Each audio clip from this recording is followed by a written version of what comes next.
Hello and welcome to the Temple of Tomes with your host, Indie Comics Jones. Today's July 24th, 2021. This is episode 373. Today's comic is Becstar. This comes out from Mad Cave. This is number 3 in the series.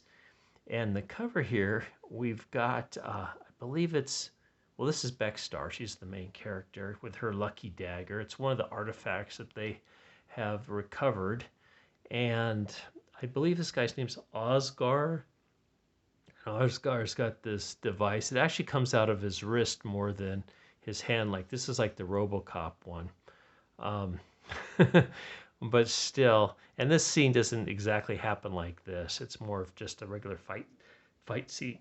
Excuse me. And let's take a quick look to see who worked on it. But they were both confrontational against each other. So Joe Corolla, I want to call him Corolla. I don't know what the Corallo, I guess his name is the writer. Lorenzo Colagelli is the artist. Colangeli, I don't know. Sweeney Boo is the colorist. Excuse me, cover artist. It's really light. Let's take a quick look at that for Sweeney Boo. Does a nice job.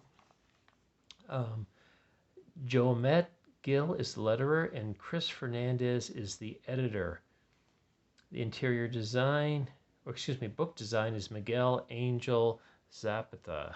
That's screwing up I always mess up these names. I apologize on that. The art in here is very cartoonish, as you can see, compared to, say, what the cover did on here, where it looks pretty more a realistic look. But this is cartoonish. It just kind of adds to the flavor of the book. It is an outer space adventure. I'm thinking that these people are supposed to be not just Earthlings, but also probably aliens as well. And we start where the last issue ended, where Becstar and her crew of Paprika and Sally have just gone into light space, and they don't know it, but there's actually a stowaway on board. It's one of the guards from, what's his name? Mordecai. Thank you, Mordecai. He is trying to accumulate all the artifacts so he could be the most powerful being in the world. The one he does have is the artifact of destruction. Now, each one of these artifacts that they do have, they have a downside to them. There's a clairvoyance rod, which the more you use it, the more paranoid you get as well. So you can see the future, but you also get really paranoid.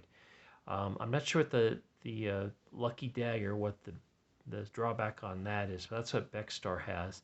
But Mordecai has the destruction. I believe it's a amulet or something like that, and that's causing him to kind of self-destruct himself. So he has to take human lives to regenerate.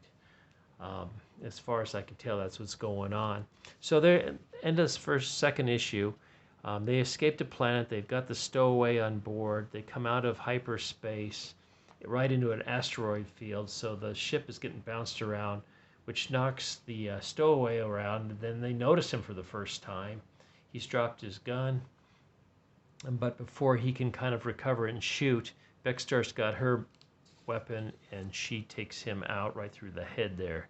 So pretty cool stuff on there. Then they decide that the only way they're going to get through this asteroid belt is if they have an asteroid guidance system, and they determine what planet it's on. Now Mordecai, he's grabbed this guy here. You can see him take the energy from this person and just absorb it all, kind of like Gul'dan in Warcraft would absorb the energy from living things.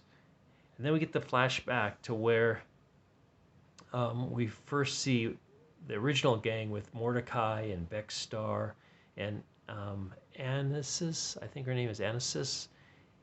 And Turley, I think his name is, or something like that. And Becstar's not with them. Somehow they've got this big score, and they're going to just divide the loot between the three of them, unbeknownst to Becstar. And this is where that asteroid guidance system is. They're going to use that to try to lure Becstar into a trap, because she needs it to get to the next spot. So it turns out that Mordecai wants to get rid of the other guy too, Turley, and he does eventually. He sends Osgar, the assassin, half assassin. I think he's like half assassin, half robot. I'm not quite sure. He can seem to repair himself and do all kinds of crazy stuff to kill him, and he does kill him in the first issue. But before he's able to shuffle off his clairvoyant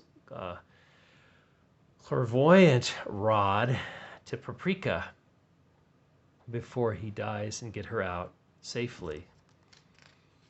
So they head for the next station to find this asteroid guidance system to get around, help them get around through that asteroid belt.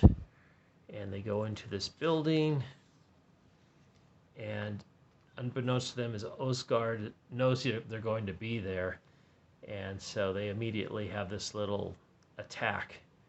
And luckily, there's the lucky dagger in Becstar's hand. She's able to stop getting speared from Osgar, and she's able to turn around and blind him with the dagger by slicing his eyes. They escape, but unbeknownst to them, Osgar's able to heal himself because he's got a lot of mechanical properties to them, and apparently they've been able to duplicate the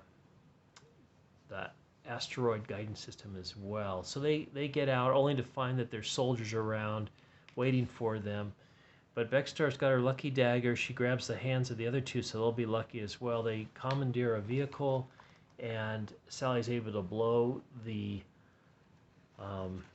soldiers out of the sky with some kind of grenade launcher she's got. So they're no longer being followed. They think, however, they are being tracked. Mordecai is continuing his quest to get all the pieces together. And there's another flashback here where the third guy that got killed had the clairvoyance thing overhears the plan for Anasis and Mordecai to get rid of him, because they already feel like they've gotten rid of Becstar, but he plays it off and gets away and is able to get the clairvoyance rod to our friend Paprika. Now they land at another planet. They're still looking. They're trying to find Anasis, and what they discover is there's apparently another Paprika. So that's where we ended that. It's kind of a surprise ending. Didn't see that coming, so that's good. And here's the cover for the next issue. You know, it's like pretty traditional art on this. This is coming out in August, issue number 4. Looking forward to it. This is a recommend if I haven't said it already. But yeah, a lot of surprises, a lot of good stuff. Now we get a quick blurb. I think I already went over this with Nottingham, which I reviewed last night. Bountiful Garden, and just a group of kids that are in a terra-platforming vessel going to a planet. They are awakened from their pods 10 years early than they should to find that the engines on their vessel has stalled, and it appears the planet below them is causing things to happen on the ship. So they're just trying to figure out what's going on. That's all the clues we've gotten on this. So it looks kind of interesting. We'll have to check that out. Volume 1 of Nottingham. This is a highly recommended book. I know I was just looking on eBay. Some of the issues, like this first issue, is going for quite a bit of money, especially the ones that have been slabbed and graded. I think I saw one on there for like $279. But great story, a dark twist on the classic tale of Robin Hood and his merry men, and that's absolutely correct. Really liked it. And on the back, we get the Mad Cave lineup for the 3 friends here, Paprika, Becstar, our star, and also Sally. So let's go ahead and give this the Indie Comics Jones Good Excavating seal of approval, given out only by Indie Comics Jones on this particular channel, except no substitutes. As always, thank you for stopping by and watching this review. Please like, please subscribe if you haven't, and please leave comments. I was at 206 subscribers. I was so excited, and suddenly it dropped down to 203. So I'm probably rubbing some people the wrong, incorrect way, unfortunately. But yeah, go ahead and subscribe if you haven't. I'd appreciate it. And we'll see you next time at the Temple of Tomes. Got a few more comics to review for the week. And then next Wednesday, I'll pick up another batch. So take care. See you later. Good night.